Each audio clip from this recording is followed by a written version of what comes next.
Pertemuan pada pagi hari ini kita akan membahas bersama-sama terkait materi listrik statis. Nah, sebelumnya di sini Bapak akan mengajak kalian untuk berpikir bersama terkait materi listrik statis berdasarkan gambar yang telah tampil, fenomena apakah yang terjadi pada gambar di bawah ini. Mungkin adik-adik semua udah tahu ya, ini merupakan fenomena petir. Nah, pada petir merupakan salah satu contoh fenomena listrik statis. Nah, pada petir itu hanya muncul dengan waktu yang singkat. Nah, saat elektron bebas berhasil pindah tempat, maka petir itu akan hilang. Jadi, kumpulan awan membentuk awan besar, mengandung air, sehingga terjadi pergesekan antara awan satu dengan awan lainnya. Nah, oleh karena itu, saat terjadi gesekan, si awan akan mengalami kelebihan elektron yang ada di alam. Nah, dari pergesekan ini, elektron tersebut membentuk gesekan muatan listrik dari awan menuju ke permukaan bumi untuk dinetralkan sehingga terjadilah petir. Nah, tujuan pembelajaran dari materi listrik statis ini pada pertemuan ini adalah yang pertama, nah kita dapat menyebutkan contoh gejala kelistrikan dalam kehidupan sehari-hari. Nah, yang kedua, menyebutkan jenis-jenis muatan listrik. Dan yang ketiga, menjelaskan interaksi muatan listrik. Nah, yang pertama adalah pengertian listrik statis. Apa sih itu pengertian listrik statis? Nah, jadi listrik statis itu merupakan listrik yang muncul secara sementara karena adanya perpindahan elektron bebas. Nah, pada listrik statis tidak dipengaruhi oleh gerakan atau aliran muatan listrik. Nah, sebagai contoh tadi, petir merupakan salah satu contoh dari fenomena listrik statis. Jadi, perpindahan elektron tersebut menyebabkan satu bagian mengalami kelebihan elektron yang selanjutnya akan dilepaskan dalam bentuk energi yang besar. Nah, yang selanjutnya, contoh fenomena listrik statis. Nah, di sini ada contoh yang pertama, itu ada petir. Nah, tadi sudah dijelaskan, kita bahas bersama bagaimana petir itu terjadi. Nah, jadi terjadinya proses terjadinya petir itu karena ada gesekan antar awan di langit yang menyebabkan kelebihan elektron. Nah, adanya kelebihan tersebut, maka terjadilah petir yang berfungsi untuk menetralisir dari kelebihan elektron tersebut. Itu. Nah, di sini ada contoh lain terkait fenomena listrik statis. Nah, ini. Yang selanjutnya itu ada balon yang dapat menarik rambut itu. Kemudian ada penggaris yang menarik kertas, kemudian sisir yang menarik rambut. Nah, itu konsepnya hampir sama seperti pada fenomena petir tadi. Nah, jadi apabila kita menggosokkan penggaris pada kain bol atau pada buku, nah, terus kita tempelkan pada potongan kertas, maka dia akan tertarik potongan kertasnya. Itu kenapa? Karena saat kita menggesekkan penggaris pada buku, nah, jadi pada penggaris yang tadinya memiliki lebih banyak ion positif atau muatan positif, setelah kita gosokkan, nah, jadinya penggarisnya mengalami kelebihan elektron, seperti itu. Nah, tadi pengertian listrik statis. Kemudian, sifat-sifat pada muatan listrik. Yang pertama, nah, listrik itu terdiri dari dua jenis muatan, yaitu muatan positif, dan yang kedua muatan negatif. Nah, untuk muatan positif itu tandanya plus, kemudian negatif itu tandanya minus. Nah, ingat-ingat ya adik-adik semua, nah, itu tuh perbedaan dari jenis muatan positif dan negatif. Yang kedua, nah, muatan listrik ini berinteraksi tolak-menolak apabila muatannya sejenis. Apabila ada muatan listrik positif dengan positif, nah, dia akan mengalami interaksi tolak-menolak ataupun negatif dengan negatif. Itu kan muatan sejenis. Nah, sehingga dia akan tolak menolak seperti itu.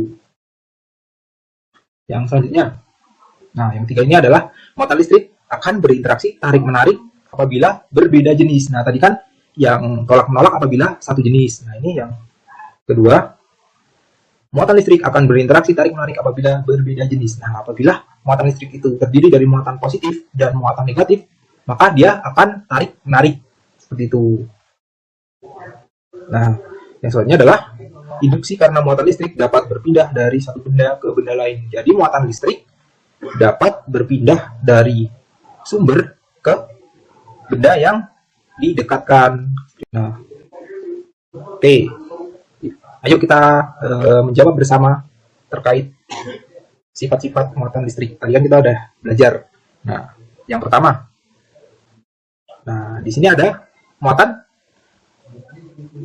gambar muatan positif dan positif.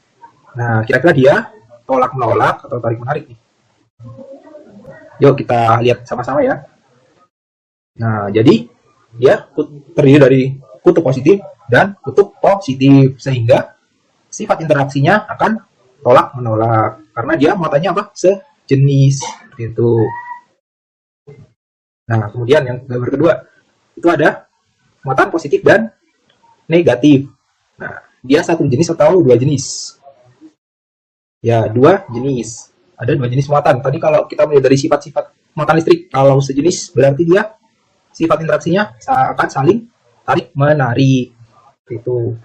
Yang ketiga.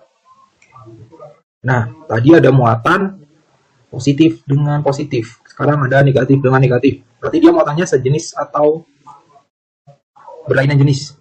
Nah, ya. Jadi muatan negatif dengan negatif itu muatan sejenis. Berarti kalau muatan sejenis, dia sifat interaksinya akan tolak menolak.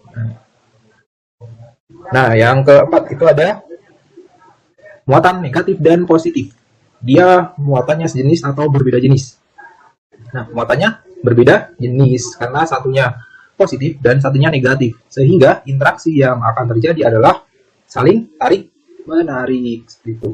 Nah, selanjutnya pada materi pemuatan listrik. Nah, yang pertama itu ada dengan cara menggosok. Nah, menggosok itu dilakukan dengan menggosokkan kedua benda dalam satu arah atau disebut dengan metode gesekan. Nah, contohnya pada benda berbahan plastik akan bermuatan negatif jika digosokkan pada kain wol. Nah, contoh lainnya itu pada fenomena-fenomena seperti tadi, ada fenomena petir itu karena terjadi karena awan saling bergesekan satu sama lain sehingga awan tersebut mengalami kelebihan elektron atau kelebihan muatan negatif gitu.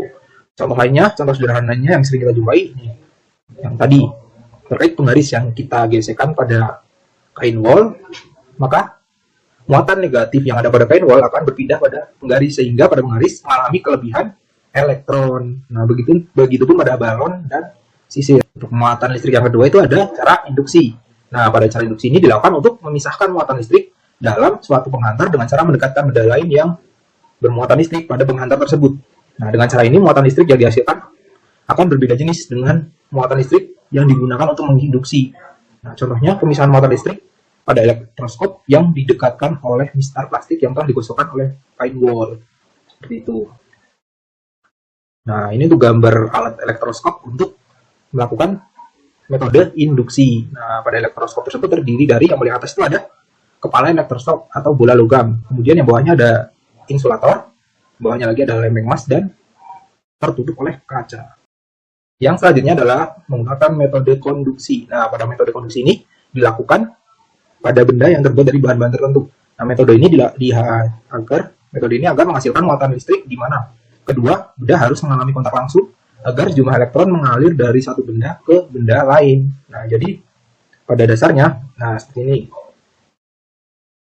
Pada gambar sebelah kiri, dia logam yang diberi muatan positif. Jadi logamnya itu didekatkan dengan konduktor yang bermuatan positif sehingga nanti muatan positifnya akan berpindah ke logam.